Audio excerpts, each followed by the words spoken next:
Hello, beautiful people, lovers of good things, lovers of goodwill all over the globe. I bring greetings from a grateful heart.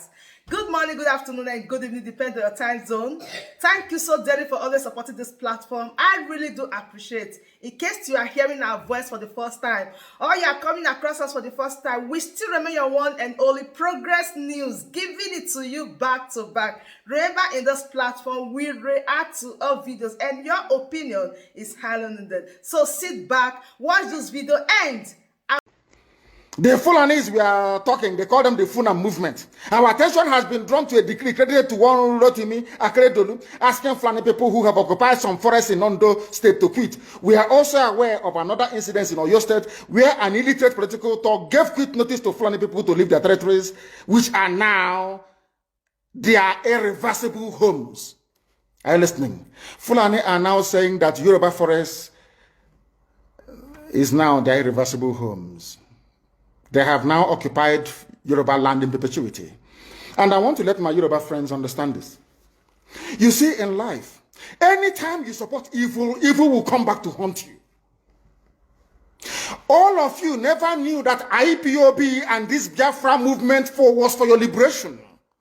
Some of you saw maybe the oil and gas from Biafra land. If they go now, we'll have access to oil and gas. In the process of having your eyes fixated on oil and gas, your forest is gone. Do you understand it? There is nothing more precious in life than freedom.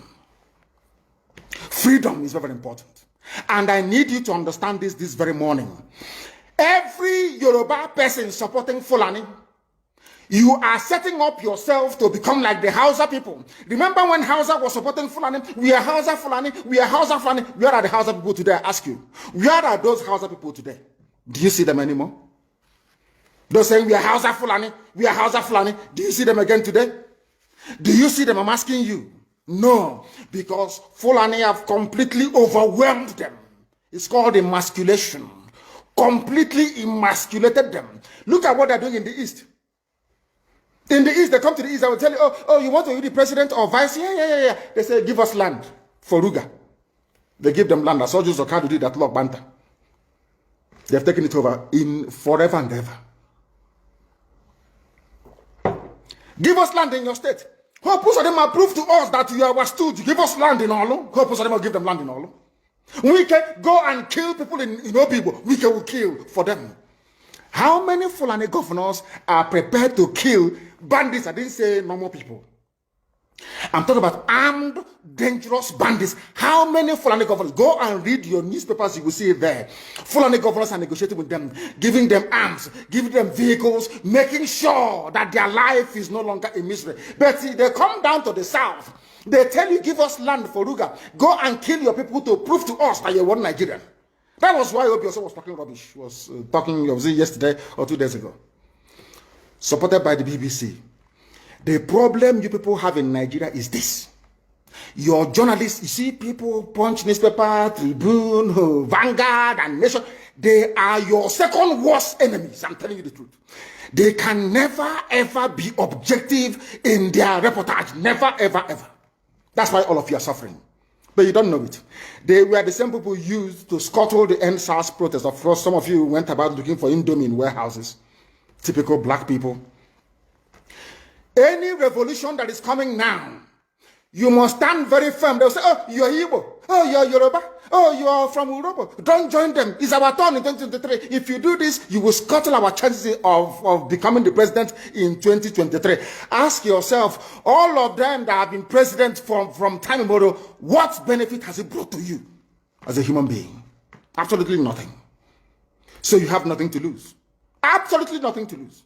You look at them now, how they have now descended on Yoruba people, asking them to concede, give us your forest, we must graze, we must do this, we must do that. And slowly, before your eyes, they are giving in, they are capitulating, they are allowing them to go, if you don't give it to us, so Tinubu will not be president in 2023. Tinubu won't be the president. That's what I'm saying to you. And foolishly, you will agree and hand over your land to them. And once they take your land over from you, look at Hausa. Because there is a saying where we come from. If you want to know what your life is going to become in the future, look at Hausa people. If you want to understand, appreciate, I will say, the life that you are about to bequeath to your children and grandchildren, look at Hausa people. Is there any Hausa governor today? Is there any Hausa emir? Is there land though? Katsina is Hausa land. Kanu is Hausa land. Sokoto is Hausa land. The Hausa people own it, indigenous to those areas. I'm asking you this question. Is there any Hausa man who is an emir in the north? The answer is no. The same thing is going to happen to you. If you don't rise up now to break, I'm not even asking people to break this, you demand for what rightfully belongs to you, your freedom. The freedom to decide. The freedom to write a constitution if you prefer. The freedom to live with whoever you want to live with. That is what we're asking for. But most people misunderstood what we are saying. And today, almost everything we have said about the zoo has come to pass. Everything we have told you, everything I told you has come to pass, hasn't it? Everything. And some people are still questioning and arguing. They said, Fulani will resist by all means necessary, including armed resistance, any attempt to forcefully eject them from the forest. Yoruba, you must ask yourself this question. When we were pursuing them from Ebonyi, why didn't they say something about ESN or Nnamdi Kanu? Why? Have you asked yourself that question? Because they know we are prepared to die to defend our land. They understand that very well. That is the only language the Fulani understand. You cannot say to Fulani, oh, let us have a Fulani president. And after that, all will be well. Never, ever, ever. They will continue to expand. They will continue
My word, that brings us to the end of this beautiful update. Do wait to like this video, share and subscribe. The best thing for you to do is to join this family by smashing on that red subscribe button that says subscribe and turn on the bell icon for more latest updates. See you when I see you. From me to you, I say bye.